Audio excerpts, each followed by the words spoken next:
Hey dudes, welcome back to the garage. This is a flip it video. I want to show you guys how to make some extra money flipping an air compressor that you can find on Facebook Marketplace or on Craigslist or anything like that. I acquired this compressor for free. It was listed on sale for I think 50 bucks, then it went down to 30 bucks and then 20 bucks. Once it hit the $20 mark, I was game. I went and checked it out and it actually didn't build pressure. When I went to the guy's house, the guy just wanted it gone, so he gave it to me for free. So what happened is we switched it on, didn't build pressure in either of the gauges, the regulator gauge or the main tank gauge here. And so there's a couple things you want to check to see what the issue is. The first thing I wanted to check is to make sure that the pump is still working. Now this is an oilless system, so it's not like you got to check the oil.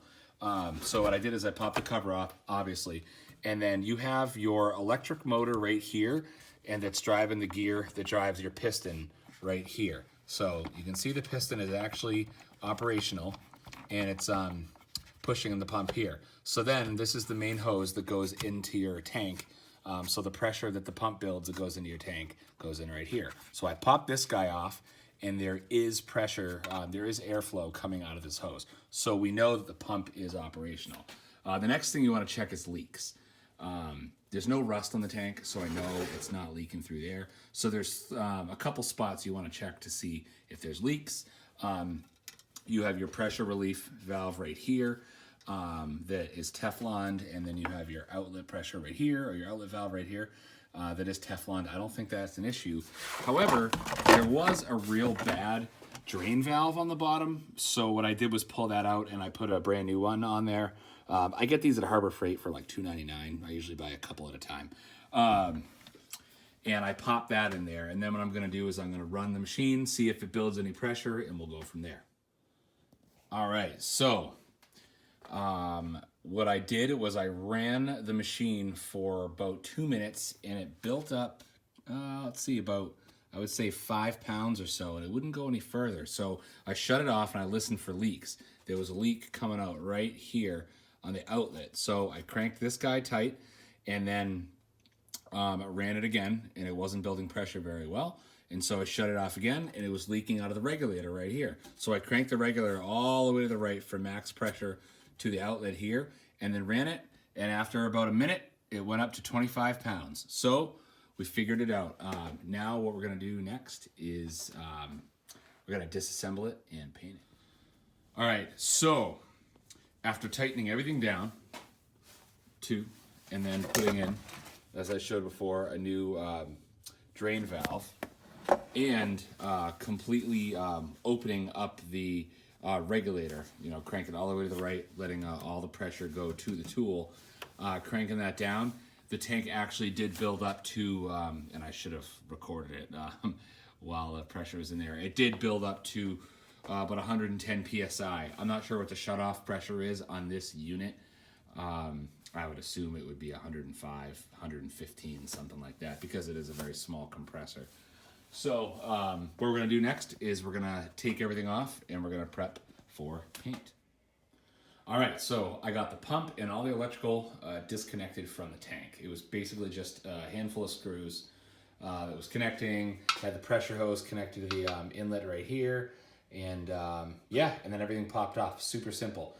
The one thing I have to recommend when doing any of this stuff, especially if you're disconnecting wires that need to be reconnected, is take pictures with your smartphone as you are doing things. That way you have a surefire way to know exactly where they go. So from this point forward, all I'm going to do is I'm going to clean the tank. I'm going to clean the plastic out here, and then I'm just going to tape things off for paint. I'm going to use blue painter's tape. Basically what I'm going to do is I'm going to tape off anything that I don't want to shoot with paint. So I'm going to tape off the gauges, the inlet pipe here, electrical contacts I'm going to tape off, your quick connect right here, your pressure relief valve. I'm actually going to remove the drain valve, and that way I don't have to bother taping it. And then I'm going to tape off the logo here. I'm just going to take a straight piece of tape, and I'm going to go right here and go down there and on the top and bottom, so it just says Campbell House Weld after I clean it, of course. I'm using Armor All to spray on there. Basically whatever you have laying around your garage to get all the gunk and everything off of these things. It doesn't have to be a professional paint job. You're just covering it to change the color. These things don't take a lot of physical abuse. So if you are just, you know, making sure it's clean and wiping it down before you paint, the paint's gonna stick. All right, I got everything prepped for paint. I got everything taped off that I said I was gonna tape off. I have the drain valve is out, and I just stuffed a piece of paper towel inside there. And I'll just yank that out when it's done. I did notice something on this. Again, I'm not really sure the origin of this tank, but it looks like someone was painting around it or something, but it's blue on the top here, and then it appears to be black over here. So I don't know.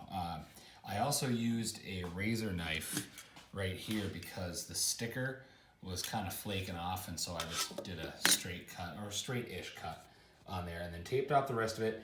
Since it is black under there, it's going to look great with a green tank with a black label. So at least I really hope so. And then everything up here is going to be black, or everything up here is going to be green. I mean to say, the cover for the pump and everything, I'm painting this black. And so what I did is I just kind of put everything together. I'm going to throw maybe a zip tie through there or something to hold it together for now. And then I'm going to shoot it with just black paint. There is a switch here. I guess I'll cover that with some tape. And then as far as the crevice here where you can get into the pump, I'm just going to shove some rags in there. It won't hurt anything. And I don't think it should allow any paint to go through. So I'm going to button that up real quick and then shoot it with paint, and then we can look at the end result. All right, time to paint. So as I showed you in a previous video when I did the snowblower flip, this is $1 cans of spray paint. Home Depot, they're $1. You can't go wrong. All I'm gonna do is just shoot this thing down, and then same thing with the tank here. This is Rust-Oleum paint and primer. I've used this for a couple other things. I kind of custom built a utility trailer to pull behind my tractor, which I may show you in a future video. And I use this stuff to paint that. It's really held up for the past couple years, and I really, really like it. These are, I think, between $4 and $5 a can. I'm not sure if they ever have deals or sales on these, but it's a really good paint. I'm just going to hit the bottom of it and then flip it over and hit the top. So hopefully I can do it just in one sweep.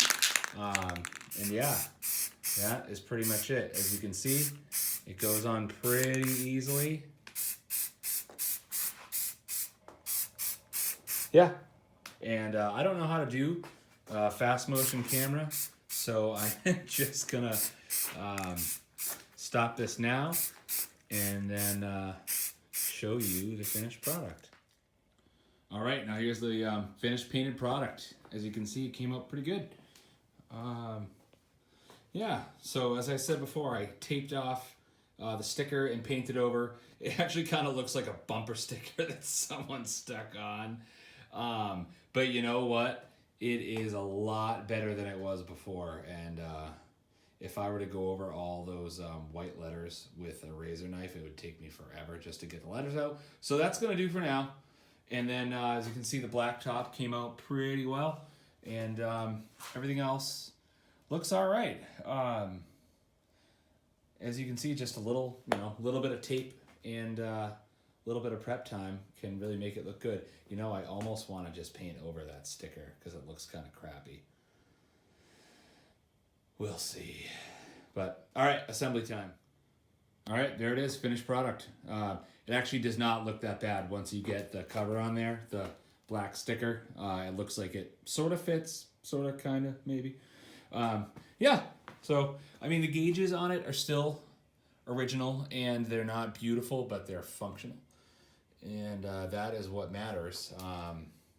Yeah, but I think the green contrast looks really awesome. I was in the military for a number of years, and we used a lot of vehicle that has similar paint schemes called tactical green. This isn't exactly tactical green, but it's pretty close, and I really like it, and I think that this thing came out really sharp. To hold the cover down, I just used some nuts and bolts here. If you have an Ocean State job lot near you, just like a random discount store, they sell these packages of nuts and bolts for $1.99, and as you can see, I've used a whole bunch of the washers and everything. Comes in super handy for a little project like this. So yeah, overall, I used part of 2 spray paint cans and then just a little intuition to fix this thing and get it looking great. So I'm probably gonna ask $60 and see where it goes from there. If I get $40 for it, great, because I spent literally pennies. So that is an easy way to flip a free air compressor that you find on Marketplace or on the side of the road. So, yep, good luck.